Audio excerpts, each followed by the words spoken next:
A blind man walks into a restaurant and sits down. The waiter, who is also the owner, walks up to the blind man and hands him a menu. "I'm sorry, sir, but I am blind and can't read the menu. Just bring me a dirty fork from a previous customer, I'll smell it and order from there." A little confused, the owner walks over to the dirty dish pile and picks up a greasy fork. He returns to the blind man's table and hands it to him. The blind man puts the fork to his nose and takes in a deep breath. "Ah, yes, that's what I'll have. Meatloaf and mashed potatoes." Unbelievable, the owner thinks, as he walks towards the kitchen. The cook happens to be the owner's wife.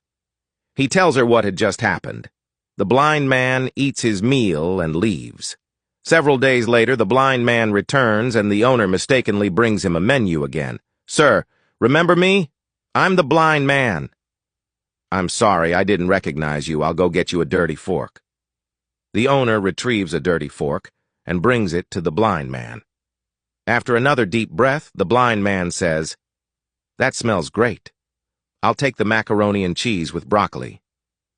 Walking away in disbelief, the owner thinks the blind man is screwing around with him and tells his wife that the next time the blind man comes in, he's going to test him.